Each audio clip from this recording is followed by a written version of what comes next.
di jalur Ansor Banten yang hadir dalam kesempatan ini yang saya hormati, Bapak Dr. Azwar MSc, dosen UPN, dan hari ini bertugas sebagai narasumber yang saya hormati, Bapak David Krishna Alka, peneliti senior Ma'arif Institute dan anggota LHKPP Muhammadiyah yang hari ini hadir yang saya hormati, para ketua LSM lembaga dari Setansel atau bahkan tadi saya lihat dari kabupaten juga hadir yang saya hormati, bapak-bapak, ibu-ibu, para pengurus DPD Partai Nasdem Tangsel dan saudara Eko sebagai ketua pemuda gerakan pemuda Partai Nasdem di Tangsel. Pertama-tama mari kita panjatkan puji syukur kepada Allah SWT atas limpah rahmat dan hidayahnya kepada kita semua. Sampai sore hari yang cerah ini kita masih diberikan pada umur, diberikan kesehatan, dan diberikan kesempatan untuk suatu rahim dalam rangka hal yang sangat penting tentunya bagi kita semua, bahwa untuk membedah persoalan bangsa melalui buku yang diinisiasi dikarang oleh Ibu Lestari Mutiara sebagai wakil ketua MPR yang juga sebagai senior, sebagai pendiri daripada Partai Nasdem. Bapak, Ibu, dan saudara-saudara sekalian, 2 minggu yang lalu saya dikontak oleh saudara Eko sebagai ketua pemuda Nasdem Ustaz Karna. Tentu dalam hal itu kontak dengan ketua DPD Partai Nasdem Tangsel. Pak, mohon izin, saya punya pemikiran mau mengadakan bedah buku. Saya tanya bedah buku tentang apa, dan siapa pengarangnya, dan siapa yang menginisiasi. Ini bedah buku dari DPP Partai Nasdem, Pak, yang dibuat oleh Bu Lestari Mutiara, wakil ketua MPR. Lalu saya tanya lagi, di mana saja yang sudah dibedah itu? Untuk di Provinsi Banten siapa? Daerah mana yang sudah bedah? Belum, Pak. Justru ini saya punya pemikiran untuk merintis pertama kita di Tangsel untuk membedah buku persoalan bangsa ini. Ketika Eko bicara masalah perintis dan persoalan bangsa, memori saya teringat waktu kita belajar sejarah dulu, waktu zaman kita SMP, SMA, bahwa jauh hari sebelum merdeka, para pemuda-pemuda lah yang punya inisiatif, yang bergerak bagaimana caranya agar kita ini, anak cucu kita tidak lagi dijajah oleh orang lain. Pada saat itu pemuda-pemuda kita sadar bahwa kita ini belum negara ya, baru pemuda-pemuda itu sadar bahwa negara kita, daerah kita adalah daerah yang betul-betul banyak menghasilkan hasil pertanian dan sebagainya, sehingga bisa menghidupkan anak-anak atau anak bangsa yang ada di tempat kita. Oleh karena itu mereka berpikir hanya satu, orientasi pikiran mereka, bagaimana caranya supaya masa depan anak keturunannya tidak merasakan seperti pada saat itu yang dirasakan oleh mereka. Itu gerakan pemuda, itu semua pemuda yang bergerak. Ketika Mas Eko ngomong masalah ini, Kak Eko ngomong masalah ini, saya teringat bahwa persoalan bangsa kita ini banyak sekali sekarang, seperti dijelaskan oleh Pak Heru Saleh tadi. Masih banyak persoalan pandemi, persoalan lain-lain dan sebagainya. termasuk yang dibahas dalam buku ini, persoalan Natuna, yang sekarang itu juga jadi persoalan.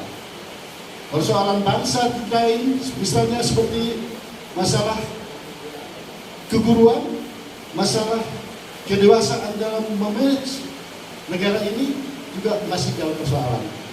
Oleh karena itu, saya salut dengan saudara Eko, saya salut dengan generasi pemuda, apalagi yang hadir hari ini, semua pemuda-pemuda. Saya senang sekali. Mudah-mudahan Anda yang hadir pada hari ini juga berpikir sama dengan Eko untuk berpikir bagaimana masa depan negara kita betul-betul clearance. Kita bisa hidup seperti yang kita harapkan.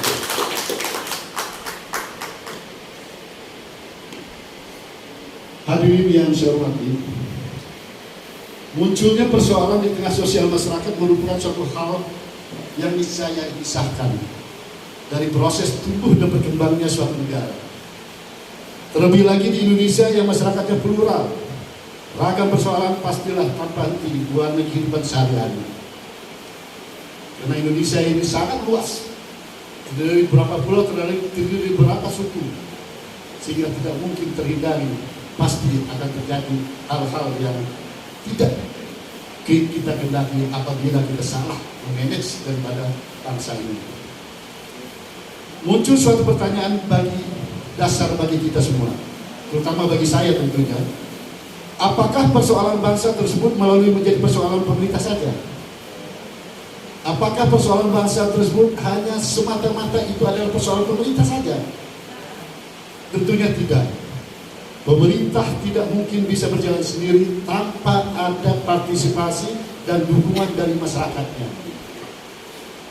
Unsur masyarakat, baik dari segi pendidikan, unsur pendidikan, dan juga dunia usaha dalam proses pembangunan bangsa. Tentu harus semua ini berkolaborasi bersama pemerintah bagaimana untuk memajukan bangsa ini. Namun muncul pertanyaan berikutnya, apakah pejabat bersedia meluangkan waktunya untuk memfasilitasi aspirasi dari masyarakat tersebut? Jadi masyarakat sudah bersama-sama berkolaborasi untuk membantu pemerintah, tapi pemerintah apakah mau menyambut semata-mata dengan sambutan itu? Ataukah hanya bersedia untuk menjalankan agenda normatif yang telah diatur secara protokoler saja? Ini jadi pertanyaan kita. Pemerintah, saya alhamdulillah bersyukur di Tangerang Selatan karena saya beberapa periode mengikuti arah daripada pemerintah di Tangerang Selatan. Tapi alhamdulillah Tangerang Selatan, makanya kita bisa sampai maju seperti sekarang, sampai eksis seperti sekarang, karena pemerintah betul-betul bekerja sama dengan masyarakatnya, menerima apa usulan dari masyarakat sepanjang itu usulan yang baik. Jadi tidak tinggal diam atau tidak mau berjalan sendiri. Itu ciri daripada pemerintah yang ada di Tangerang Selatan. Alhamdulillah.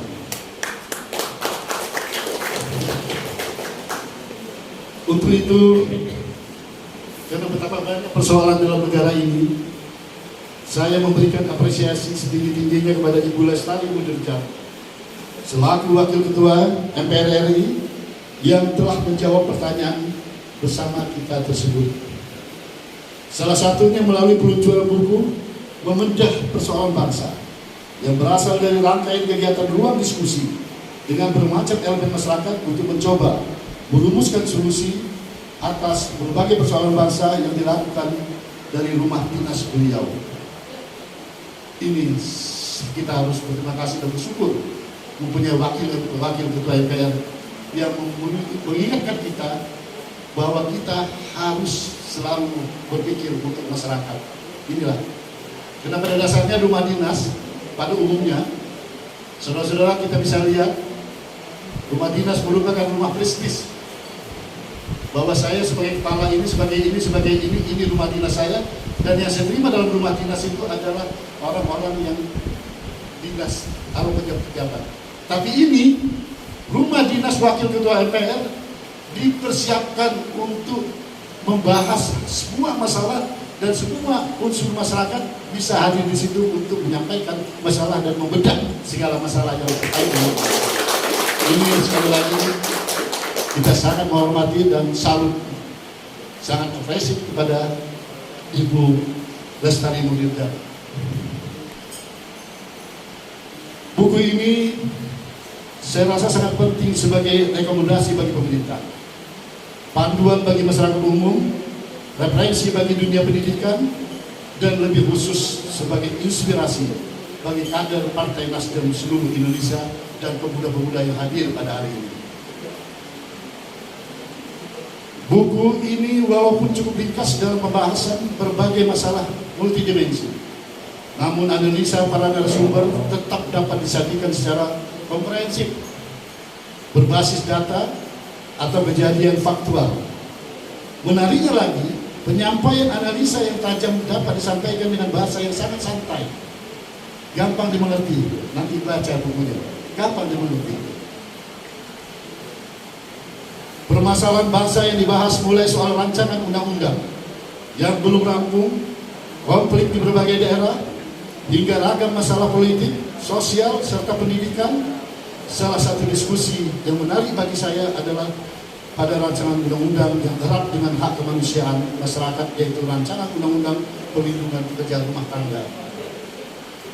Walaupun sudah ada acuan undang-undang perburuan, namun menurut saya negara tetap harus hadir pada ranah yang sangat tipis antara dunia pekerja dengan private rumah tangga. Ini kita lihat bagaimana sulitnya membatasi hak dan kewajiban pekerja ketika pekerja berada di satu tempat tinggal sesama dengan pemberi kerja. Ini adalah asisten di rumah kita, itu kan satu rumah dengan kita. Bagaimana mungkin kita bisa membatasi itu? Dan kalau ada hal-hal yang terjadi, dan selama ini banyak terjadi, itu bagaimana itu supaya pemerintah juga, undang-undang juga harus mengatur batasan-batasan itu. Bahkan mungkin sudah dianggap sebagai keluarga sendiri karena dia di dalam satu rumah. Di sini negara harus ikut berperan menjaga batas-batasan tersebut, terlebih pada kasus-kasus kekerasan dan eksploitasi pekerja rumah tangga yang seringkali kita saksikan di media. Saya yakin Partai Nasdem akan terus menyuarakan dan memperjuangkan rancangan undang-undang ini agar kita partai politik tidak hanya memberi janji untuk perjuangan keamanan dan kesejahteraan bangsa, tapi melalui sikap tegas dalam pekerja rumah tangga ini, termasuk tumpah darah yang harus mendapatkan perlindungan yang sama dengan pekerja lainnya. Bapak, Ibu, dan hadirin sekalian, saya kira ini dapat saya sampaikan dalam pengantar untuk acara pemberian buku ini. Dan kesempatan ini saya ucapkan selamat kepada para peserta. Ikuti ini dengan seksama, karena hal bedah buku ini sangat penting bagi kita untuk ke depan. Mudah-mudahan acara ini berjalan lancar sesuai dengan rencana, tidak ada halangan satu apapun. Demikian, wabillahi taufiq wal hidayah. Wassalamualaikum warahmatullahi wabarakatuh.